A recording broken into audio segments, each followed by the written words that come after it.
তো হ্যালো বন্ধুরা, আজকে চলে এসেছি কোদাল হাতে নিয়ে। তো এই জায়গাটা পরিষ্কার করব।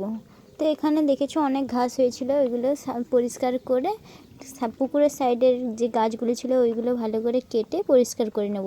তারপরে একটা ডালা অন্য জায়গায় সরিয়ে দেব। তো সরিয়ে দেওয়ার পরে জায়গাটা খুব পরিষ্কার লাগবে।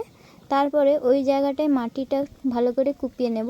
মাটিটা একটু ঝুরঝুরে হয়ে যাওয়ার পরে ওইখানে একটু পুরো ভালো করে মাটিটা গুঁড়ো করে নেব। তারপরে দেখতে পাবে মাটিগুলো পুরো ঝুরঝুরেই হয়ে যাবে। যখন মাটিগুলো ঝুরঝুরে হয়ে যাবে তখনই ওই মাটিগুলোর কাছে আরও কিছু ইঁদুর মাটি নিয়ে এসে ওইগুলো একটু ছড়িয়ে দেব। তারপরে খানিকটা জল নিয়ে এসে জল ঢেলে দেব। জল ঢেলে দেওয়ার পরে আবার খানিকটা ইঁদুর মাটি দিয়ে দেব তাতে। তো এতে কি হবে, মাটিটা একটু ব্যালেন্স হয়ে যাবে, ভিজে মাটি এবং শুকনো মাটির। তারপরে পান গাছগুলো নিয়ে বসিয়ে দিয়েছি, তার উপরে কিছুটা ইঁদুর মাটি ভালো করে সাজিয়ে দেব। তারপরে জলগুলো ভালো করে ছিটিয়ে দিলেই তৈরি হয়ে যাবে আমাদের পান চারা। এখান থেকে কচি কচি পান বেরাবে।